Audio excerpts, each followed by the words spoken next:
మొదటి సమూయేలు గ్రంథం 17వ అధ్యాయం 1-2 వచనాలు చదవండి. అక్కడ ఒక లోయ మనం చూస్తాము.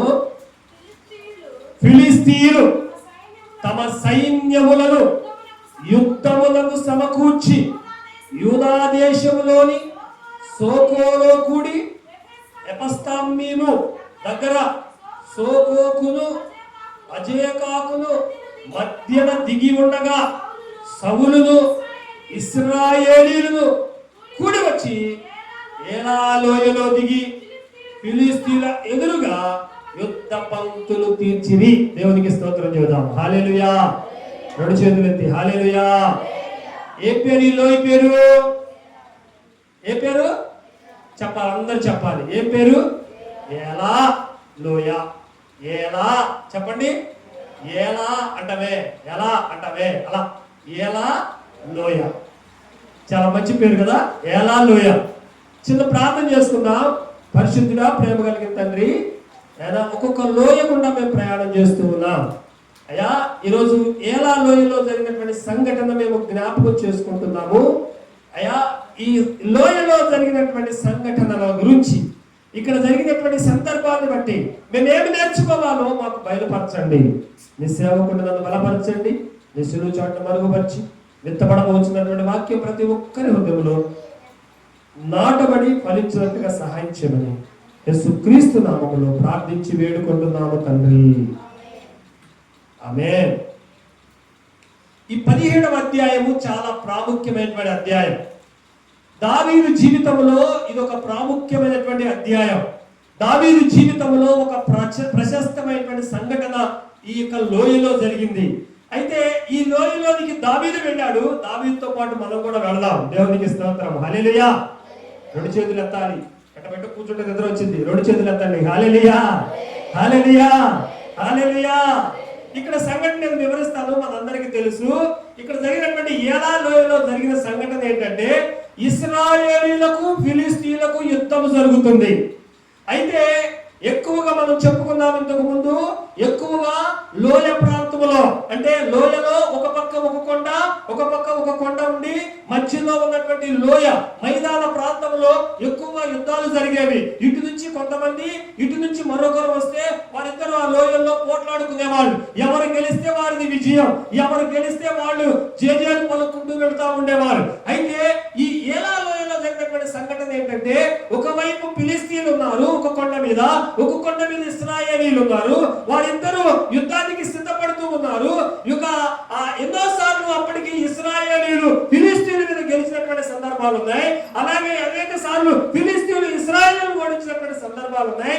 అయితే మరొకసారి శత్రువులైనటువంటి వీరిద్దరు, అంటే ఒకరికొకరు శత్రువులైనటువంటి వీరిద్దరు ఆ ఏలా లోయలో తలపడుతూ ఉన్నారు. దేవునికి స్తోత్రం. హల్లెలూయా. అయితే ఫిలిస్తీయుల వైపు నుంచి గొలియాతు అనేటువంటి వ్యక్తి ఒకడు బయటికి వచ్చాడు. వాడు వచ్చి అంటున్నాడు, వాడు ఆరు మూరల జాతడంతా ఎత్తుగలిగినటువంటి వాడై వాడు అంటున్నాడు ఇశ్రాయేలీయులతో, ఓ ఇశ్రాయేలు ప్రజలారా, ఓ దేవుని పేరు పెట్టబడినటువంటి వారులారా, ఇదిగో మీరందరూ మా మీదకి వచ్చి యుద్ధం చేయాల్సిన అవసరం లేదు. ఇదిగో నేనొక్కటి బయటికి వస్తున్నా. నన్నొక్కటి కానీ మీరు చేయిస్తే, నన్నొక్కటి కానీ మీరు ఓడిస్తే, నన్నొక్కటి కానీ మీరు చంపేస్తే మా ఫిలిస్తీయులందరూ నీ వశమైపోతాం అంటున్నాడు. దేవునికి స్తోత్రం. హల్లెలూయా. రెండు చేతులు ఎత్తి హల్లెలూయా. ఒక్కడిని చంపేస్తే చాలు, నన్ను ఒక్కడిని చంపేస్తే చాలు, మా ఫిలిస్తీయులందరం కూడా మీకు హ్యాండ్ ఓవర్ అయిపోతాం, మేము వెళ్ళిపోతాం, మీదే విజయం అని చెప్పేస్తాం. కాబట్టి రండి, ఎవరైనా ఉంటే దమ్ముంటే రండి అన్నట్లుగా తొడలు కొడుతున్నాడు ఈ గొలియాతు అనేటువంటి వాడు. ఏ లోయలో? ఎలా లోయలో. దేవునికి స్తోత్రం. హల్లెలూయా.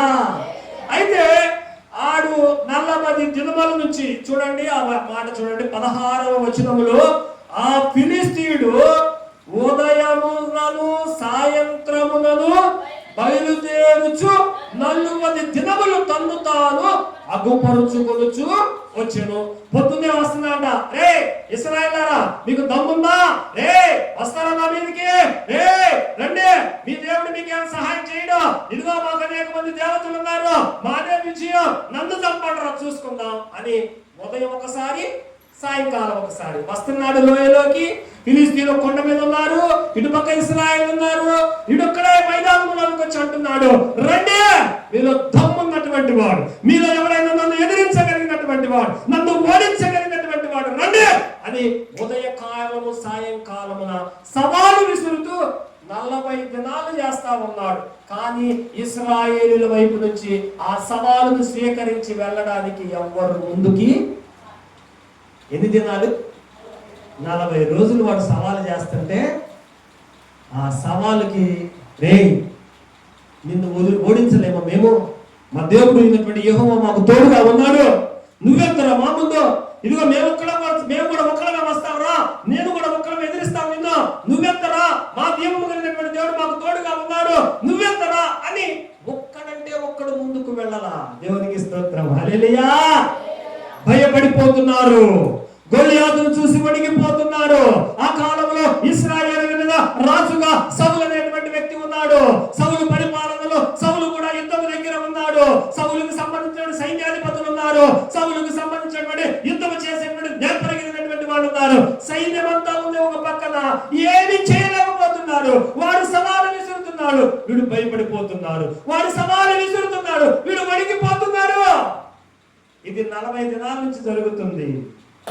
ఒకరోజు జరిగినటువంటి సంఘటన ఏంటంటే, దావీదు తండ్రి అయినటువంటి యెషయా దావీదుని పిలిచి, దావీదు ఎక్కడో గొర్రెలు కాసుకుంటా ఉంటే దావీదుని పిలిచి, ఒరే దావీదా, ఒరే చిన్నోడా, ఇదిగో మీ అన్నదమ్ములు యుద్ధంలోనికి వెళ్ళారా, అక్కడ ఏం జరుగుతుందో నాకు అర్థం కావడం లేదు, 40 రోజుల నుంచి ఆడ ఏం జరుగుతుందో మనకి ఏం తెలియదు, ఇదిగో ఒకసారి వెళ్ళి ఇదిగో ఈ ఆహారము, ఈ జున్ను వారికి ఇచ్చి వారి యోగక్షేమం అంటే వారు ఎలా ఉన్నారో కొంచెం కనుక్కురారా అని ఎవరిని పంపించాడు?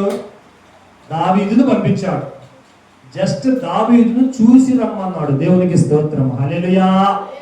చూడండి 17వ వచనములో, యెషయి తన కుమారుడైన దావీదును పిలిచి, నీ సహోదరుల కొరకు వేయించిన ఈ గోధుమలలో ఒక తూమెడు ఈ 10 రొట్టెలను తీసుకొని దండులోనున్న నీ సహోదరుల దగ్గరకు త్వరగా పొమ్ము, మరియు ఈ 10 జున్నుగడ్డలు తీసుకొని పోయి వారి సహస్రాధిపతికి మీ సహోదరుల క్షేమముగా ఉన్నారో లేదో సంగతి తెలుసుకుని వారి యొద్ద నుండి ఆనవాలు ఒకటి తీసుకుని రమ్మని చెప్పి పంపించెను. దేవునికి స్తోత్రం, హల్లెలూయా. ఎవరిని పంపించారు? యెషయా తన కుమారుడైనటువంటి దావీదుని పంపించాడు. దావీదు చిన్నవాడు. దావీదుకి 8 మంది అన్నదమ్ములు ఉన్నారు, 7 అన్నదమ్ములు ఉన్నారు. వారిలో కొంతమంది యుద్ధంలో ఉన్నారు, వారు కూడా భయపడుతూ ఉన్నారు. వారి దగ్గరికి యెషయా తన కుమారుడిని పంపించాడు. ఆ యుద్ధంలో ఏం జరుగుతుందో, ఎవరు గెలుస్తున్నారో, ఎవరు ఓడిపోతున్నారో నాకు అర్థం కావడం లేదు. చాలా దినాల నుంచి వారు వెళ్ళి చాలా రోజులు అవుతుంది, పోయి చూసినా అని కొన్ని తినేటువంటి పదార్థాలు ఇచ్చి పంపిస్తే, దావీదు తన గొర్రెల మందను వేరే వాళ్ళకి అప్పగించి తండ్రి చెప్పినటువంటి మాట ప్రకారం ఏలా లోయలోనికి వచ్చాడు. ఏలా లోయలోనికి వస్తే అప్పుడు జరుగుతున్నటువంటి సంఘటన కూడా ఏంటంటే, గొల్యాతు అనేటువంటి వాడు సవాలు విసురుతున్నాడు. దేవునికి స్తోత్రం, హల్లెలూయా. రండి, ఎవడైనా దమ్ముంటే రండి, నా మీద పోరాడండి, రండి, నా ఒక్కడితో యుద్ధం చేయండి, నన్ను ఒక్కడిని చంపితే చాలు, మేమందరం మీ వశం అయిపోతామని దేవుణ్ణి తిడుతున్నాడు. ఇశ్రాయేలు ప్రజలను తిడుతున్నాడు. దేవుణ్ణి హీనంగా మాట్లాడుతున్నాడు, ఇశ్రాయేలు ప్రజలను హీనంగా మాట్లాడుతున్నాడు. మనము కొంతమంది లేడీస్ ఏమంటారంటే, ఒకవేళ భర్త తిడతాడు అనుకోండి, భార్యను తిడతాడు అనుకోండి, భార్యను తిడుతూ ఫ్లోలో భార్య తరపు నాన్ననో అమ్మనో చెల్లినో అన్ననో తమ్మునో తిట్టారు అనుకోండి, ఏమంటారు? సాధారణంగా ఏమంటాం? నన్ను తిట్టు, ఒప్పుకుంటా, కానీ మా ఇంట్లో వాళ్ళు మాత్రం తిట్టదు అంటావా లేదా? దావీదు కూడా దావీదుని ఏమన్నంటే ఒప్పుకుంటాడు, కానీ దావీదు సేవించే దేవుణ్ణి ఏమన్నంటే మాత్రం దావీదు ఒప్పుకోడు. దేవునికి స్తోత్రం చెప్పండి, హల్లెలూయా. ఈ గొల్యాతు అనేటువంటి వాడు దేవుణ్ణి హీనపరుస్తున్నాడు. ఇశ్రాయేలు ప్రజలు దేవుని పేరు పెట్టబడినటువంటి ఇశ్రాయేలు ప్రజలను హీనపరుస్తున్నాడు. మీరు చేతగాని వాళ్ళు అంటున్నాడు, దమ్ముంటే రమ్మంటున్నాడు. ఈ మాటలన్నీ ఈ ఆహార పదార్థాలు అందించి సమాచారం తీసుకెళ్ళడానికి వచ్చినటువంటి దావీదు విన్నాడు. విని ఎక్కడ లేని పౌరుషం వచ్చింది దావీదుకి. దేవునికి స్తోత్రం, హల్లెలూయా. అందరూ ఏమో భయపడుతుంది, వాళ్ళ పౌరుషం రావటల్లా. దేవుడు తిట్టినా పౌరుషం రావటల్లా, దేవుడిని తోలనాడి మాట్లాడిన గొలియాతు వాళ్ళకు పౌరుషం రావటల్లా, ఇశ్రాయేలు ప్రజలను ఏమన్నా అన్నా కూడా వాడు పౌరుషం తెచ్చుకోవటల్లా. ఇంకా భయపడుతున్నారు, వణిగిపోతున్నారు. కానీ దావీదుకు మాత్రం ఇశ్రాయేలు దేవుడు అయినటువంటి యెహోవాను ఈ సున్నతి లేనటువంటి ఫిలిష్తీయుడు తిరుగుతుండేసరికి ఆయనకి ఏం కోపం వచ్చేసింది, రోషం వచ్చేసింది. వెళ్ళి అడిగాడు అక్కడక్కడ ఏం జరుగుతుంది అంటే వాళ్ళు చెప్పారు, చూస్తున్నావు కదా, మేము చెప్పే అవసరం ఏముంది, ఒక ఫిలిష్తీయులు అదన్నీ ఉన్నారు, ఇదిగో మనం ఈ దగ్గర ఉన్నాము, 40 దినాల నుంచి ఇక్కడ మరి యుద్ధ వాతావరణం ఉంది, యుద్ధం అయితే జరగటం లేదు, కానీ ఫిలిష్తీయుడు అనేటువంటి గొలియాతు మా మీదకి వచ్చి ఇలా అరుస్తున్నాడు, అదిగో ఇప్పుడు కూడా కేకలేస్తాడు చూడు అంటే వాడి కేకలు విన్నాడు దావీదు, పౌరుషం తెచ్చుకున్నాడు. వాళ్ళ దగ్గరికి వెళ్ళి వాళ్ళ అన్న దగ్గరికి వెళ్ళి వాళ్ళ అన్నదమ్ముల దగ్గరికి వెళ్తే వాళ్ళు చూసి అన్నారు, నువ్వు ఎందుకు వచ్చావు ఇక్కడికి, నీ గొర్రెలు ఏం చేశావు, నేను అక్కడెక్కడ మేల్కోరండి, యుద్ధంలోకి ఎందుకు వచ్చావు, నువ్వు పిల్లాడివి, మేమేం భయపడిపోతున్నావు, మాకేం చేయాలో అర్థం కావడం లేదు, నువ్వెందుకు వచ్చావు అని దావీదుని కఠినంగా మాట్లాడారు అన్నదమ్ములు. దేవునికి స్తోత్రం, హల్లెలూయా. అయితే వాళ్ళ దగ్గరికి వీళ్ళ దగ్గరికి వెళ్ళి ఆ గుంపులో చేరి ఏందంట, ఏం చేయాలంట అంటే వాళ్ళందరూ చెప్పారు, అయ్యా ఇదిగో గొలియాతు అనే వాడు ఇట్లా చేస్తున్నాడు, కాబట్టి ఎవరైతే గొలియాతును ఓడిస్తారో వారికి రాజు తన కుమార్తెనిచ్చి పెళ్లి చేస్తానన్నాడయ్యా అని చెప్పారంట. దేవునికి స్తోత్రం, హల్లెలూయా. రెండు చేతులు ఎత్తాలి, హల్లెలూయా. గొలియాతును ఓడిస్తే ఏం చేస్తున్నారు సౌలు, తన కుమార్తెనిచ్చి, చూడండి 25వ వచనం, ఇశ్రాయేలులో ఒకడు వచ్చుచున్న మనుషును చూచితివే, నిజముగా ఇశ్రాయేలీయులను తిరస్కరించుటకై వాడు బయలుదేరుచున్నాడు, వానిని చంపిన వానికి రాజు బహుగా ఐశ్వర్యము కలుగజేసి తన కుమార్తెనిచ్చి పెళ్లి చేసి వాని తండ్రి ఇంటి వారిని ఇశ్రాయేలీయులలో స్వతంత్రులుగా చేయుననగా. దావీదు జీవము గల దేవునిని సైన్యములను తిరస్కరించుటకు ఈ సున్నతి లేని ఫిలిష్తీయుడు ఎంతటి వాడు, వారిని చంపి ఇశ్రాయేలు నుండి ఈ నింద తొలగించిన వానికి బహుమతి ఏమని తన యొక్క నిలిచిన వారిని అడగగా, జనులు వారిని చంపిన వానికి ఇట్టిట్లు చేయబడదని అతనికి ఉత్తరము ఇచ్చింది. దావీదుకు చెప్పారు, ఇదిగో ఇది జరుగుతుంది. వాడేమో అలా సవాలు విసురుతున్నాడు, రాజు ఉన్నాడు కానీ ఏం చేయలేకపోతున్నాడు, ఇశ్రాయేలు ఉన్నాడు కానీ ఏం చేయలేకపోతున్నారు. ఇదిగో రాజు ఓ ప్రకటన చేశాడు, ఎవడైతే ఆ గొలియాతు ఒక్కడే వాడు ముందుకు వచ్చి మాట్లాడుతున్నాడే, తిరస్కరిస్తున్నాడే, వాడు ఒక్కడే కానీ చంపగలిగితే ఐశ్వర్యం ఇస్తాడు, తన కుమార్తె నుంచి వివాహం చేస్తాడు, అలాగే ఇశ్రాయేలులో వారిని స్వతంత్రులుగా చేస్తామన్నాడు. అనగానే ఇక దావీదుకి ఈ ఐశ్వర్యం కోసం కాదు కానీ గొలియాతు మాట్లాడినటువంటి మాటలు చాలా బాధ పెట్టాయి. ఎందుకంటే దావీదుకి దేవునితో చాలా చక్కని రిలేషన్ ఉంది. దేవునికి స్తోత్రం, హల్లెలూయా. గొర్రెలు కాసుకుంటూ ఉంటాడే కానీ 10 మాత్రం గొర్రెలు కాసే పని కానీ తను చేసే పని ఏంటో తెలుసా, ప్రభుని ఎక్కువగా స్తుతిస్తూ ఉంటాడు. దేవునికి స్తోత్రం, హల్లెలూయా. ప్రభుని ఎక్కువగా ఆరాధిస్తూ ఉంటాడు, హల్లెలూయా. ప్రభుకి ఎక్కువగా ప్రార్థన చేస్తూ ఉంటాడు, హల్లెలూయా. ప్రభుతో ఎక్కువగా సహవాసం కలిగి ఉంటాడు, హల్లెలూయా. కాబట్టి తన జీవము కలిగినటువంటి దేవుడిని తిరస్కరిస్తూ ఉంటే, సున్నతి లేనటువంటి వాడు ఆ విధంగా కించపరిచి మాట్లాడుతూ ఉంటే తట్టుకోలేకపోయాడు దావీదు. అయితే అక్కడికి వెళ్ళి చెప్పాడు, నేను చేస్తా యుద్ధం, నన్ను ఎవరన్నా రాజు దగ్గరికి తీసుకెళ్ళండి అంటే రాజు దగ్గరికి తీసుకుని వెళ్ళారు.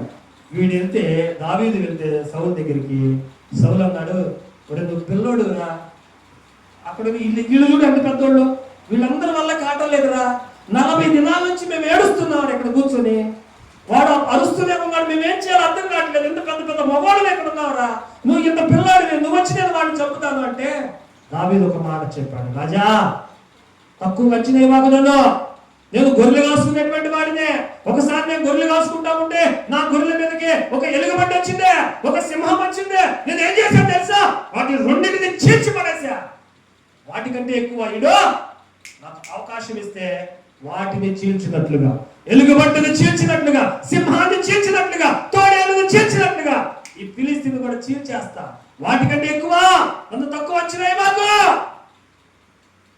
రాజుకి ఏం చేయాలో అర్థం కాదు. ఎవడో ఒకడో వాడితో పోరాడడానికి పెద్ద పెద్దోడు కూడా వెనకడుగు వేస్తున్నారు. ఎవడో వస్తే వచ్చిందిలే, సత్య సత్తాడు ఈ పిల్లవాడు, పోతే సత్తాడు, పోతే విజయం, పోతే దావీదు పోతాడు, సౌలుకి ఏం పెద్ద నష్టమేమీ లేదు, సరే పొమ్మన్నాడు. దేవునికి స్తోత్రం, హల్లెలూయా. అయితే యుద్ధానికి వెళ్ళాలంటే ఏం కావాలి? యుద్ధ వస్త్రాలు ధరించాలి. ఆ యుద్ధ వస్త్రాలు, ఆ డ్రెస్ ధరింపజేశారు, ఈ శిరస్త్రానం పెట్టారు, ఈ చేతికి జాకెట్లు ఇవన్నీ తగిలించారు. పొమ్మంటే అవి దావీదుకి వాడుక లేదు, ఎప్పుడు యుద్ధం చేసినటువంటి వాడు కాదు కాబట్టి ఇది ఎంతో బరువుగా అనిపిస్తుంది. ఆ కోట్ వేసుకుంటే ఎలాగో అనిపిస్తుంది, ఆ కత్తి పట్టుకుంటే ఎలాగో అనిపిస్తుంది, ఆ బండి పట్టుకుంటే ఎలాగో అనిపిస్తుంది. అది ఏం అర్థం కాల, చాలా బరువుగా అనిపించింది. దావీదు అన్నాడు, అయ్యా ఈ యుద్ధంలో ఈ వస్తువులు వాడు నాకు అలవాటు లేదు కాబట్టి వీటన్నింటిని తీసి పడాయి, అది పక్కన పడేసి తన శరీరం మీద యుద్ధానికి సంబంధించిన ఒక వస్తువు కూడా లేదు. దేవునికి స్తోత్రం చెప్పండి, హల్లెలూయా. ఈ 6 మూరల జానలైనటువంటి గొల్లియాతుకి శిరస్త్రాణం ఉంది. ఇంకో విషయం తెలుసా? వాడి ముందంట ఒక వ్యక్తి వాడి డాలు పట్టుకుని, వాడి డాలు ఇంకొకటి పట్టుకుని వస్తా ఉంటే వీడు ఎనకొస్తాడంట. అంటే వాడి డాలు ఈ కాళ్ళకి, చేతులకి, శరీరానికి ఎక్కడ ఏ కత్తి పెట్టి పొడిచినా తగలకుండా, ఎక్కడ కూడా ఏమన్నా ఇసిరేసిన వాడికి తగలకుండా ఈ శరీరం అంతా కూడా వాడు యుద్ధ వస్త్రాలు ధరించి ఉన్నాడు. అలాగే వాడి ఎదుట ఒకడు నడుస్తూ ఉన్నాడు. దేవునికి స్తోత్రం, హల్లెలూయా. అయితే దావీదు ఒంటి మీద యుద్ధానికి సంబంధించినవేవి కూడా లేడు. దేవునికి స్తోత్రం, హల్లెలూయా. రాజు పర్మిషన్ ఇస్తే దిగాడు యా లోయలోనికి. దేవునికి స్తోత్రం, హల్లెలూయా. దావీదు ఏం చేశాడో తెలుసా? నాకు యుద్ధ వస్త్రాలు అలవాట్లేదయ్యా, నేను ఇవేం ధరించను, కానీ జీవం కలిగినటువంటి దేవుడిని తిరస్కరిస్తున్నటువంటి ఆ సున్నతి లేనటువంటి ఫిలిష్తీయుడిని నేను ఏ విధంగా చంపాను, నేను చంపేస్తా. ఎలుగుబంటిని చంపిన రీతిగా, తోడేలును చంపిన రీతిగా వాడిని నేను చంపేస్తా, నాకు దేవుడు తోడుగా ఉన్నాడని కొంచెం ఆ లోయలోనికి వెళ్ళి ఆ నది తీర ప్రాంతానికి వెళ్ళి ఒక 5 రాళ్ళు తీసుకొని సంచిలో వేసుకొని ఒక వడిసెల తీసుకొని యుద్ధ రంగంలోనికి వెళ్ళాడు దావీదు. దేవునికి స్తోత్రం, హల్లెలూయా. కత్తి లేదు, డాలు లేదు, యుద్ధ వస్త్రాలు లేవు, ఎక్కడ కొట్టినా చచ్చిపోతాడు దావీదు. తన మీద నూలు పోగు కూడా యుద్ధ వస్త్రాలు ఏమీ లేవు, కానీ అన్ని ధరించి ఉన్నాడు. ఆ గొల్లియాతు తన ఎదుట ఒకడు డాలు పట్టుకుని నడుస్తూ ఉన్నాడు. దావీదుని కించపరుస్తూ మాట్లాడుతూ ఉన్నాడు. నేనేమన్నా కుక్క పిల్లలు అనుకుంటామంటారా? ఎంత ఒడిసెలు, ఎంత కర్ర ముళ్ళ తీసుకున్నా నా మీదకి వస్తున్నావు. చూడు ఆ మాటలు చదువుదాం. 41వ వచనంలో, ఫిలిష్తీయుడు కర్ర తీసుకుని నీవు నా మీదకి వచ్చుచున్నావే, నేను కుక్కనా అని చెప్పి తన దేవతల పేరున దావీదును శపించెను. నా దగ్గరకు రమ్ము, నీ మాంసమును ఆకాశ పక్షులకు, భూమృగములకు ఇచ్చివేతునని ఆ ఫిలిష్తీయుడు దావీదుతో అనగా, దావీదు నీవు కత్తియు, ఈటయు, బల్లెములు ధరించుకుని నా మీదకి వచ్చుచున్నావు. అయితే నీవు తిరస్కరించిన ఇశ్రాయేలీయుల సైన్యాధిపతియగు యెహోవా పేరున నేను నీ మీదకి వచ్చుచున్నాను. ఈ దినమున యెహోవా నిన్ను నా చేతికి అప్పగించును. నేను నిన్ను చంపి నీ తల తగవేతును. ఇశ్రాయేలులో దేవుడు ఉన్నాడని లోక నివాసులందరూ తెలుసుకున్నట్లు నేను ఈ దినమున ఫిలిష్తీయుని యొక్క కళేబరములను ఆకాశ పక్షులకును భూమృగములకును ఇత్తును. దేవునికి స్తోత్రం, హల్లెలూయా. అప్పుడు యెహోవా కత్తి చేతను, ఈటి చేతను రక్షించువాడు కాడని ఈ దండు వారందరూ తెలుసుకున్నారు. దేవునికి స్తోత్రం, హల్లెలూయా. సండే స్కూల్లో కూడా ఈ పాట పాడతారు. ఏం పాట? తిప్పి తిప్పి తిప్పి కొట్టి చంపారు. దేవుని బిడ్డలారా, కొన్ని సందర్భాల్లో మన ఎదుట ఉన్నటువంటి సమస్య ఎలా ఉంటుందంటే, మనకు మించినటువంటి సమస్య, మనము దాన్ని జయించలేము. దావీదు 2 మూరలు ఉంటాడేమో, తన ఎదుటున్నటువంటి గొల్లియాతు ఎంత ఉన్నాడు? 6 మూరల జానుడున్నాడు. తన అన్నదమ్ములే భయపడిపోతున్నారు. యుద్ధము నేర్పరగలిగినటువంటి వాళ్ళే, అంతకుముందు యుద్ధాల్లో జయం పొందినటువంటి వాళ్ళే భయపడిపోతున్నారు. కానీ దావీదు చిన్నవాడు. ఒకటి గుర్తుపెట్టుకోండి, మనం ఎంత చిన్నవారమే, సాతాను ఎదుట మనం బలహీనులమే అయినా యెహోవా మన పక్షమున ఉంటే మనల్ని ఆపగలిగే వాడు ఎవడు కూడా లేడు. దేవునికి స్తోత్రం చెప్పండి, హల్లెలూయా, హల్లెలూయా. దావీదు అన్నదమ్ములు భయపడ్డారండి, కానీ గొల్లియాతుకు దావీదు భయపడాల. దగ్గరికి వెళ్ళాడు. నేను కుక్కనంటరా అంటున్నాడు. దావీదు అంటున్నాడు, నేను కుక్కనో కాదు చూద్దు కాదు, నీ దేవతల పేరు మీద నా మీదకి వస్తున్నావు. నువ్వు నా దేవుడిని తిరస్కరించావు ఈ రోజు నా ప్రజలను తిరస్కరించావు. నువ్వు ఈరోజు నీ వ్యవహారం తేలుస్తా, నీ అంతు చూస్తా, నీ యొక్క శవాన్ని ఆకాశ పక్షులకు వేస్తా, చూడ నీ తల తెగ నరుగుతా చూడు అని ఒడిశలో తీసుకుని ఏలాలోయలోనికి వచ్చాడు దావీదు. దేవునికి స్తోత్రం, హల్లెలూయా. ఏమండి, టాప్ టు బాటమ్, అరికాలు మొదలుకొని నడినెత్తి వరకు వాడు యుద్ధ వస్త్రాలు ధరించున్నాడు. కత్తి పెట్టి పొడిచిన వాడు చావు. ఎందుకు? యుద్ధ వస్త్రాలు ఉన్నాయి, వాడి దగ్గర ఈట ఉంది, వాడి దగ్గర బల్యం ఉంది. కాబట్టి ఎక్కడ తగిలిన వాడు చావు. కానీ దావీదు చిన్నవాడైనా దావీదుకున్న ధైర్యం ఏంటంటే, యెహోవా నాతో ఉన్నాడు. దేవునికి స్తోత్రం, హల్లెలూయా. యెహోవా మా పక్షాన ఉన్నాడు. యెహోవా ప్రజల మేము, యెహోవా పేరు పెట్టబడినటువంటి వారు మేము, యెహోవా మాకు తోడుగా ఉన్నాడు, మమ్మల్ని ఎవరు ఆపలేరు, యెహోవాయే యుద్ధం చేస్తాడని లేచాడు. దేవునికి స్తోత్రం, హల్లెలూయా. ఆ లోయలోనికి వెళ్ళి వాడు ఎన్ని మాటలు మాట్లాడుతున్నా ఎదురెళ్ళి వడిసెల తిప్పి తిప్పి తిప్పి వదిలితే 5 రాళ్ళు ఎరుకున్నాడు, కానీ 4 రాళ్ళు వేస్ట్. ఒకే ఒక్క రాయ మన వల్ల కాదు. కొన్నిసార్లు సాతానుడు గొల్లియాతులాగా మన మీద సవాలు విసురుతా ఉంటాడు. నువ్వు నన్నేం చేయలేవు, నన్ను ఓడించలేవు, నేను నిన్ను చంపేస్తా, నేను నిన్ను ఓడిస్తా, నీ ప్రాణం తీసుకోవడానికి నేను వచ్చా, నిన్ను అపజయం కలిగించడానికి నేను వచ్చా, చూడు నా బలమెంతో, చూడు నేను ఎంతున్నాను, ఇలా భయపెడతా ఉంటాడు సాతానుడు మనల్ని. లేదంటే ఒక సమస్య ఇలాగే భయపెడతా ఉంటుంది మనల్ని. నువ్వు నన్ను జయించలేవు, నువ్వు నన్ను ఓడించలేవు, నువ్వు నన్ను ఇదిగో ఇందులో నువ్వు చచ్చిపోతావు, ఇలా ఇలా సాతానుడు మనం బలహీనపరుస్తూ ఉంటాడు గొల్లియాతులాగా. మనం చేయాల్సిన పని ఒకటి ఏంటంటే, యెహోవా నామములో మనం యుద్ధము చేయాలి. యెహోవా పేరు మీద మనం బయలుదేరాలి. మనం అశక్తులమే, మనం శక్తిహీనులమే, కానీ మనతో ఉన్నటువంటి దేవుడు శక్తిమంతుడు. హల్లెలూయా. దావీదు ఏం చేశాడు? అప్పుడు యెహోవా కత్తి చేతను ఈటి చేతను రక్షించువాడు కాడని ఈ దండు వారందరూ తెలుసుకుందరు. యుద్ధము యెహోవాదే, ఆయన మిమ్మును మా చేతికి అప్పగించినని చెప్పెను. ఆ ఫిలిష్తీయుడు లేచి దావీదును కొనుటకై అతనికి ఎదురుగా పోగా దావీదు వాని ఎదుర్కొనుటకు సైన్యము తట్టు త్వరగా పరిగెత్తిపోయి తన సంచిలో చెయ్యి వేసి అందులో నుండి ఒక రాయిని ఒకటి తీసి వడిసెలలో విసిరి ఆ ఫిలిష్తీయుని నుదుట కొట్టెను. ఆ రాయి వాని నుదురు చొచ్చినందున వాడు నేలన బోర్ల పడెను. దావీదు ఫిలిష్తీయుని కంటే బలాఢ్యుడై ఖడ్గము లేకయే వడిసెలతోనూ రాతితోనూ ఆ ఫిలిష్తీయుని కొట్టి చంపెను. వాడు బోర్ల పడగా దావీదు పరిగెత్తుకొని పోయి ఫిలిష్తీయుని మీద నిలుచుండి వాని కత్తి వరదూసి దానితో వాడిని చంపి వాని తలను తెగవేసెను. ఫిలిష్తీయులు తమ శూరుడు చుట్టూ చూచి పారిపోయింది. యుద్ధము తెలిసినటువంటి వారేమో 40 రోజుల నుంచి భయపడి ఉన్నారు. దావీదు గొల్లియాతుకి ఎదురుగా వెళుతున్నాడు, తిడుతున్నా ఎదురుగా వెళుతున్నాడు, హీనపరుస్తున్నా ఎదురుగా వెళుతున్నాడు, కించపరుస్తున్నది నేను కుక్క అనుకున్నా అంటున్నా కానీ ఎదురుగా వెళుతున్నాడు. వాడి బలం చూడటం లేదు దావీదు, వాడి ఎత్తు చూడటం లేదు దావీదు, వాడి మాటలు వినడం లేదు దావీదు. దావీదు యొక్క నమ్మకం, దేవుడు నాతో ఉన్నాడు, నా ఎదుట ఎవరున్నా వారి మీద నాకు విజయాన్ని ఇస్తాడు. యెహోవా నామములో యుద్ధము చేస్తే, యెహోవాని ఆశ్రయించి యుద్ధము చేస్తే యెహోవా మాకు తోడుగా ఉన్నాడు కాబట్టి మాకు అపజయం రాదు. వాడు ఎంత పెద్దోడైనా 6 మూరలు కాదు 11 మూరలు ఉన్నా వాడు మమ్మల్ని ఏమీ చేయలేడు. ఎందుకంటే మాతో ఉన్నవాడు యెహోవా. దావీదు అండి యుద్ధ రంగములో దిగి యుద్ధము యెహోవాదే అనొచ్చు, యుద్ధము యెహోవాదే అనొచ్చు. వడిసెలు తిప్పి తిప్పి కొడితే ఎక్కడ తగిలినాడికి?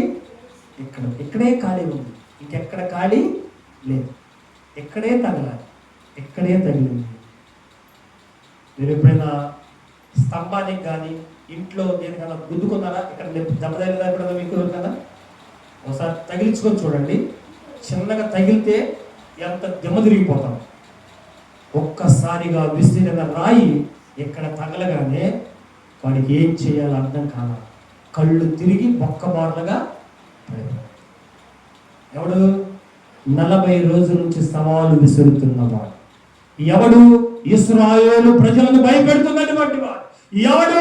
సౌలు రాజుగా ఉన్న సౌలును కూడా భయపెడుతున్నటువంటి ఎవడు ఇశ్రాయేలీయుల దేవుడిని తోలనాడినటువంటి వాడు, ఎవడు 6 మూరల జ్ఞానం ఉన్నటువంటి వాడు, ఎవడు యుద్ధ వస్త్రాలు ధరించినటువంటి వాడు, ఎవడు యుద్ధం నేర్పడేటువంటి వాడు, భయము లేకుండా ఎదురొస్తుంటే దేవుని మీద ఆధారపడినటువంటి, దేవుడు నాకు తోడుగా ఉన్నాడని, దేవుని పేర, దేవుని నామములో యెహోవాయే యుద్ధం చేస్తాడని ముందుకెళ్ళినటువంటి చిన్నవాడైనటువంటి దావీదు గొల్లియాతును చంపేశాడు. దేవునికి స్తోత్రం, హల్లెలూయా. ఆ రాయి తగలుతోనే వాడు తిమ్మదిరికి కింద పక్కవారుగా పడితే దావీదు పరుగున వెళ్ళి వాడి కత్తి తీసి, దావీదు దగ్గర కత్తి ఉందా? లేదు, దావీదు దగ్గర ఏమి లేవు. వాడి కత్తి తీసి వాడి మెడకాయని ఏం చేశాడు? తెగ నరికాడు.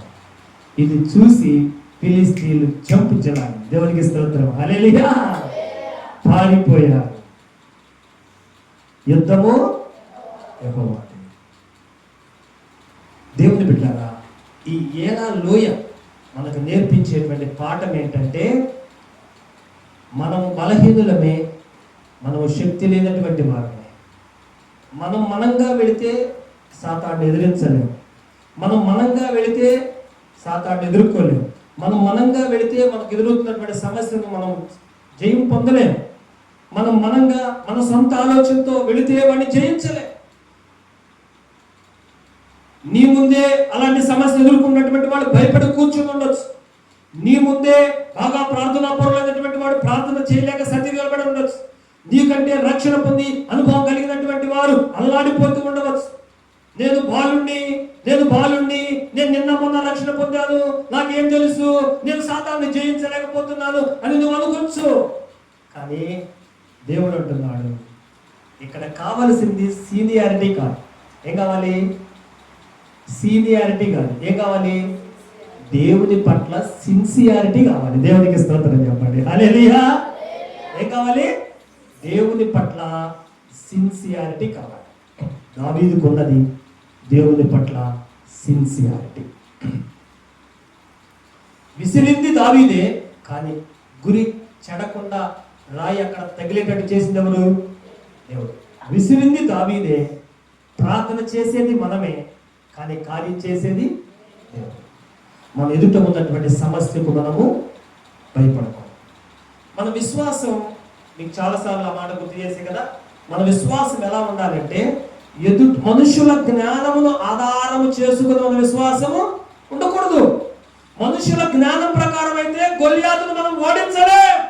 మనుషుల విశ్వాసం ప్రకారం అయితే వాళ్ళ అన్నదమ్ములు భయపడుతున్నారు. మనుషుల విశ్వాసం ప్రకారం అయితే వాడు యుద్ధం నేర్పగలిగినటువంటి వాడు, వాడిని ఓడించడం మనుషుల జ్ఞానం ప్రకారం అయితే అసాధ్యము. మరి మన విశ్వాసం ఎలా ఉండాలి అంటే, దేవుని యొక్క శక్తి మీద మనము ఆధారపడాలి. దేవునికి అసాధ్యమైంది ఏది లేదు అని మనం నమ్మాలి.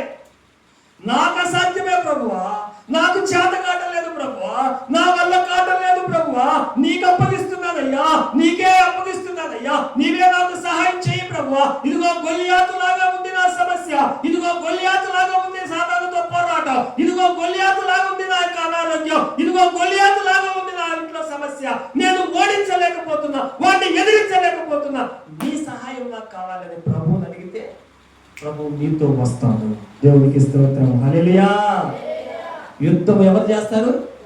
యెహోవా చేస్తాడు, నువ్వు కాదు. ఎలా లోయలో 40 దినాల నుంచి జరిగిన దానికి దావీదు ముగింపు పలికాడు. దేవునికి స్తోత్రం, హల్లెలూయా. యుద్ధం నేర్పరిగా వెళ్ళలేదు, తనకేమి తెలియదు, యుద్ధ వస్త్రాలు ధరించడం తెలియదు, కత్తి పట్టుకుని ఇలా తిప్పడం దావీదుకి తెలియదు. వేటాడడం తెలుసు, దేవుని కోసం పౌరుషంగా నిలబడడం తెలుసు. దేవుణ్ణి ఎవరైనా ఏమందంటే ఊరుకోడు, దేవుని ప్రజలను ఏమందంటే ఊరుకోడు. దేవుని కోసం పౌరుషం కలిగినటువంటి వాడు కాబట్టి అది తెలుసు. కానీ దేవుని మీద ఆధారపడటం, దావీదు గురించి మనం చాలాసార్లు చెప్పుకున్నాం. దేవుని బిడ్డలారా, దేవునికి దావీదు ఎలా ఉండిపోయాడంటే, తన భక్తిని బట్టి, తన విశ్వాసాన్ని బట్టి, తన నమ్మకాన్ని బట్టి దేవునికి దావీదు స్నేహితుడిగా మారిపోయాడు. దేవునికి స్తోత్రం, హల్లెలూయా. ఇప్పుడు రాత్రి చెప్పినటువంటి సంఘటన నేను లింకప్ చేస్తాను. యథార్థవంతులకు ఆయన తోడుగా ఉన్నాడు. దావీదు భక్తి విషయంలో యథార్థవంతుడు. దావీదు వెళుతున్నాడు ఏలాలోయలో, పక్కన ఎవరు ఉంటారు? దేవుడు ఉన్నాడు. దావీదు యొక్క లక్ష్యం ఎవరిని ఎవరిని ఎవరిని చంపాలి? గొల్లియాతును చంపాలి. పక్కనే దేవుడు ఉన్నాడు. దావీదు ముందుకు వెళుతున్నాడు, పక్కనే దేవుడు ఉన్నాడు. దావీదు వల్ల కాదు గొల్లియాతును చంపడం, దేవుడు పక్కనే ఉన్నాడు, చూశాడు. దావీదు అంటున్నాడు, నాది కాదు యుద్ధము, నాతో ఉన్న యెహోవా అంటున్నాడు. కాబట్టి తన ప్రక్కనే ఉన్నటువంటి దేవుడు తనకు తోడుగా ఉన్నాడు. కాబట్టి తను జయించలేడు. కాబట్టి తను సహాయం చేసి తనే యుద్ధం చేసి గొల్లియాతు ఓడిపోయేటట్లుగా, గొల్లియాతు చనిపోయేటట్లుగా దేవుడే చేశాడు. దేవునికి స్తోత్రం. హల్లెలూయా. నిజంగా కొన్ని సందర్భాలు మన జీవితంలో ఒక్కొక్కరికి ఒక్కొక్క గొల్లియాతు ఉన్నాడు. మన జీవితంలో కుటుంబంలో సమస్య ఒక గొల్లియాతు, ఆర్థిక ఇబ్బందులు ఒక గొల్లియాతు, నీకు వచ్చే రోగం ఒక గొల్లియాతు. వాడు నువ్వేమో ఎంత ఉంటావు, వాడు ఎంత ఉంటాడు? ఇంట్లో ఆర్థిక పరిస్థితులు ఎంత ఉంటాయి? నువ్వు సంపాదించేది రోజుకి 500. ఎంత ఉంటుంది? ఎంత ఉంటుంది అప్పు? ఎంత ఉంటుంది చెప్పండి అమ్మా. నువ్వు సంపాదించేది రోజుకి 500. ఒక రోజు పని ఉంటుంది ఉండదు. కానీ మన అప్పు ఎంత ఉంటుంది? 3 లక్షలు, 5 లక్షలు బాకీలు ఉంటాయి. కట్టాల్సిన వారానికి 3 రోజులు కట్టాలా? ఏడ తేవాలో అర్థం కాదు, ఏం చేయాలో అర్థం కాదు. అప్పు అయితే చేసాం, తీసుకుందాం, తిందాం, తాగాం, అయిపోయింది, కట్టాలా? మనం ఎంత? 500 రోజుకి. కట్టాల్సిన వారానికి 3000, 4000. ఎవరాళ్ళు? మన ఎదుర్కొన్నవాడు ఎవరాళ్ళు? గొల్లియాతు. మనం కొద్దిగా మనకున్న సమస్య, మన ఎదుర్కొన్న సమస్య పెద్దది. మనం చిన్న వాళ్ళమే, మనకు వచ్చినటువంటి ఆరోగ్య సమస్య చాలా పెద్దది. మన చిన్న కుటుంబం, భార్య భర్త 2 పిల్లలే, కుటుంబంలో ఎత్తైనటువంటి సమస్య, మనం ఎదుర్కోలేనటువంటి సమస్య, మనము జయించలేనటువంటి సమస్య. చిన్న కుటుంబమే, సమస్య పెద్దది. భర్త వల్ల సమస్య, బిడ్డల వల్ల సమస్య. ఆ సమస్య చిన్నది కాదు, కర్రతో అంటే పోయేది కాదు. ఎన్ని దినాలుగా ప్రయత్నం చేసినా, ఎన్ని ఆలోచనలు చేసినా, ఎంతగా బుర్ర చించుకున్నా ఆ సమస్యను మనము దాటలేనటువంటి సమస్య, ఎదుర్కోలేనటువంటి సమస్య, భయపడేటట్లు చేసే సమస్య, కించపరిచేటట్లుగా చేసే సమస్య, చచ్చిపో నువ్వు బ్రతకడం వేస్ట్ అని నిందించేటువంటి సమస్య. కానీ దేవుని బిడ్డలారా, ఇలాంటి సమస్యలు మన కుటుంబంలో, మన జీవితంలో ఎదురుపడినప్పుడు ఏలాలోయను ఒకసారి గుర్తు చేసుకోండి. ఏలాలోయలో దావీదు చేసినటువంటి పని ఒకసారి గుర్తు చేసుకోండి. ఏలాలోయలో దావీదు చేసినటువంటి విజయాన్ని ఒకసారి గుర్తు చేసుకోండి. ఏలాలోయలో దావీదు దేవుని మీద ఆధారపడిన దాన్ని గుర్తు చేసుకోండి. యుద్ధము చేసింది దావీదు కాదు, దావీదు పక్షాన యెహోవా చేశాడు యుద్ధం. చెప్పొచ్చు దేవునికి, అయ్యా నా ఎదుట ఒక గొల్లియాతు, నా కుటుంబంలో ఒక గొల్లియాతు, నా జీవితంలో నేను జయించలేనటువంటి ఒక గొల్లియాతు నా ఎదురుగా నిలబడి సవాలు విసురుతున్నాడు. నువ్వేం చేయలేవంటున్నాడు, నువ్వు కుక్క పిల్లగా అంటున్నాడు, నీ శక్తి సరిపోదు అంటున్నాడు, నన్ను చంపడానికి నీ వల్ల కాదు అంటున్నాడు, నన్ను భయపెడుతుంది ఈ సమస్య, నాకు నిద్ర లేకుండా చేస్తుంది ఈ సమస్య. 40 దినాలు ఇశ్రాయేలీయులు నిద్రపోలేదు, 40 రోజులు ఇశ్రాయేలీయులు వణికిపోయారు, 40 రోజులు వారు సరైనటువంటి ఆహారం తీసుకోలేదు. గొల్లియాతుకు భయపడి నీ జీవితంలో దేనికి భయపడుతున్నావు? ఏది పెద్ద సమస్యగా ఉంది? ఈ ఏలాలోయ నీకు నేర్పించేటువంటి పాఠం, నీవు దేవుని మీద ఆధారపడితే, దేవుడు నీకు తోడుగా ఉంటే, దేవుడు నీతో వస్తే, నీ కుటుంబంలో సమస్య గొల్లియాతు ఉండడం, గొల్లియాతు నువ్వే చెప్పేస్తావు. దేవునికి స్తోత్రం. హల్లెలూయా. ఎవరో వచ్చి చంపడం, దావీదు అనొచ్చు, రాజా నేను మెల్లిగా వెళ్తాడు దగ్గరికి, నువ్వు కూడా నా వెనకాలరా అన్నాడు సౌలుని. లేదంటే ఆ అన్నములు ఉన్నారు, అన్నా మీకు చేత కావట్లేదు, నేను వెళ్ళి ఎట్టగట్ట వాడిని చంపుతాను, కానీ నేను వెళ్ళే ముందు మీ 3 కూడా, మీ 4 కూడా, మీ 5 మంది 10 మంది నాతో పాటు రండి అన్నాడు దావీదు. ఒక్కడే సింగిల్. నీవు బలహీనుడు అనుకుంటున్నావేమో. జీవము కలిగిన దేవుని పేరు పెట్టబడిన వారు మనం. దావీదుకి ఎందుకు పౌరుషం వచ్చిందో తెలుసా? దావీదు పాయింట్ ఆఫ్ వ్యూలో ఆలోచించండి. దావీదుకి ఎందుకు అందరికి పౌరుషం లేదు? దేవుని పేరు పెట్టుకుని ఉన్నాం, రక్షణ పొంది ఉన్నాం అంతే. కానీ రక్షణ పొందినటువంటి మనం, దేవుని పేరు పెట్టబడినటువంటి మనం, మనకిందిరా దేవుడు మనకు తోడుగా ఉన్నాడు రా, దేవుడు యుద్ధం చేస్తాడు, వీడెవడు రా, సున్నతి లేనటువంటి కలిగినటువంటి వాడు వీడెవడరా? ఎంత ఎత్తుంటే మనకేంటరా? వీడెవడరా? నీ చేతనే దేవుని మీద ఆధారపడితే నీ చేతనే యుద్ధం చేయిస్తాడు. నీవే ఓడిస్తావు. నీ ఇంట్లో సమస్య నీవే ఓడిస్తావు. నీకే ఆలోచన చెప్తాడు దేవుడు. నీవే నీ యొక్క అనారోగ్యాన్ని జయిస్తావు. నీవే నీ కుటుంబంలో ఆర్థిక సమస్యను జయిస్తావు. నీవే నీ కుటుంబంలో నీ బిడ్డల పట్ల వస్తున్నటువంటి సమస్య నీవే అధిగమిస్తావు. కానీ నువ్వు చేయాల్సిన పని ఏంటంటే యెహోవా నామములో యుద్ధము చేయాలి. యుద్ధం అంటే పొద్దున్న 4 గంటల నుంచి 6 గంటల వరకు చేస్తున్నారు చూశారు. ప్రార్థన యుద్ధం అని చేయాలి. ప్రభువా, నా ఎదుట ఉన్న సమస్య చాలా పెద్దది, నేను దాన్ని జయించలేకపోతున్నా, దయచేసి నాకు సహాయం చేయాలి. ప్రభువుని అడిగితే యుద్ధ రంగములు అందరూ భయపడిన చోట, అందరూ నిద్రాహారాలు మానేసిన చోట బలహీనురాలివైన నిన్నే వాడుకుని నీ సమస్యను దేవుడే చంపేస్తాడు. హల్లెలూయా. భయపడద్దు. గొల్లియాతుకి భయపడద్దు. వాడు ఎన్ని మూరలన్నా ఉన్నాడు, కానీ మనతో ఉండేవారు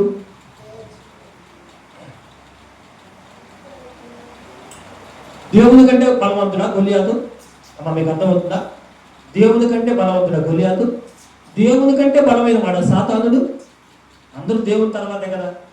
దేవుడే మనతో ఉంటే ఇంకా మన ఎదుట నిలబడేది ఎవడు? దేవుడే మన పక్షమున ఉండగా మనకు విరోధి ఎవడు? దేవుని బిడ్డలారా, ఈ ఏలా లోయలో జరిగినటువంటి యుద్ధం, దావీదు చేసినటువంటి యుద్ధం మనకు నేర్పించేది ఏంటంటే మనము శక్తిహీనులమే, మనము చిన్నపిల్లలమే, కానీ మనకి దేవుడు తోడుగా ఉంటే ఎంతటి కార్యాలైనా మనము చేయగలం. చూడండి 108వ కీర్తనలో ఒక చక్కని మాట దావీదే అంటాడు.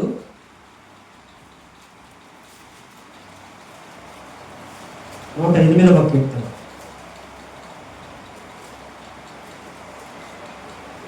12వ వచనం, మనుషుల సహాయము వ్యర్థము, శత్రువులను జయించుటకు నీవు మాకు సహాయము దయచేయము.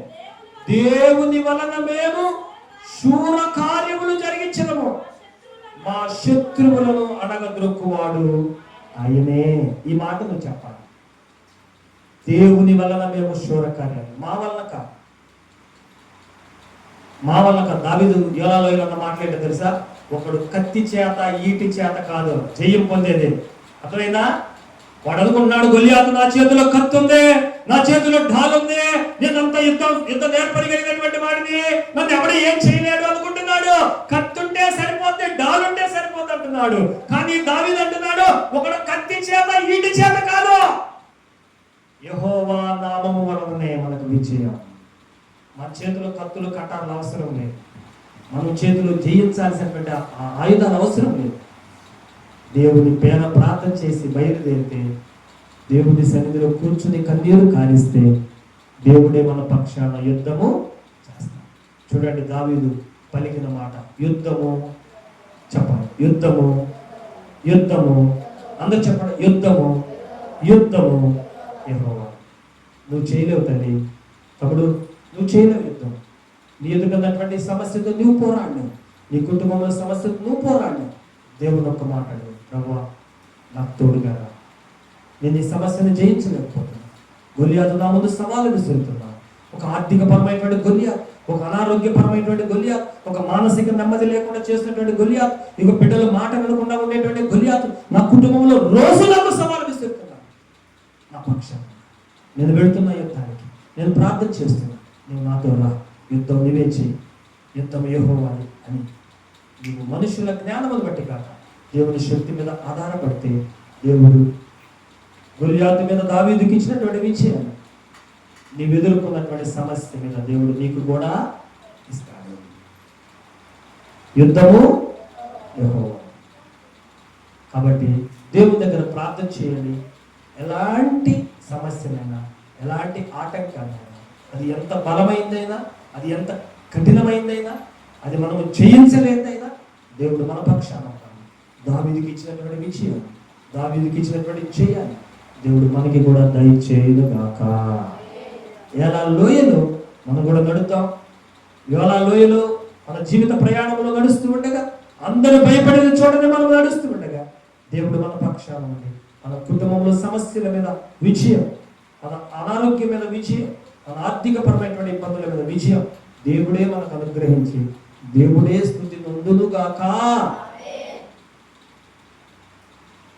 శక్తి చేత కాదు, బలము చేత కాదు, దేవుని ఆత్మ ద్వారా దేవుడు గొప్ప కార్యాలు మా పక్షాన జరిగించునుగాక.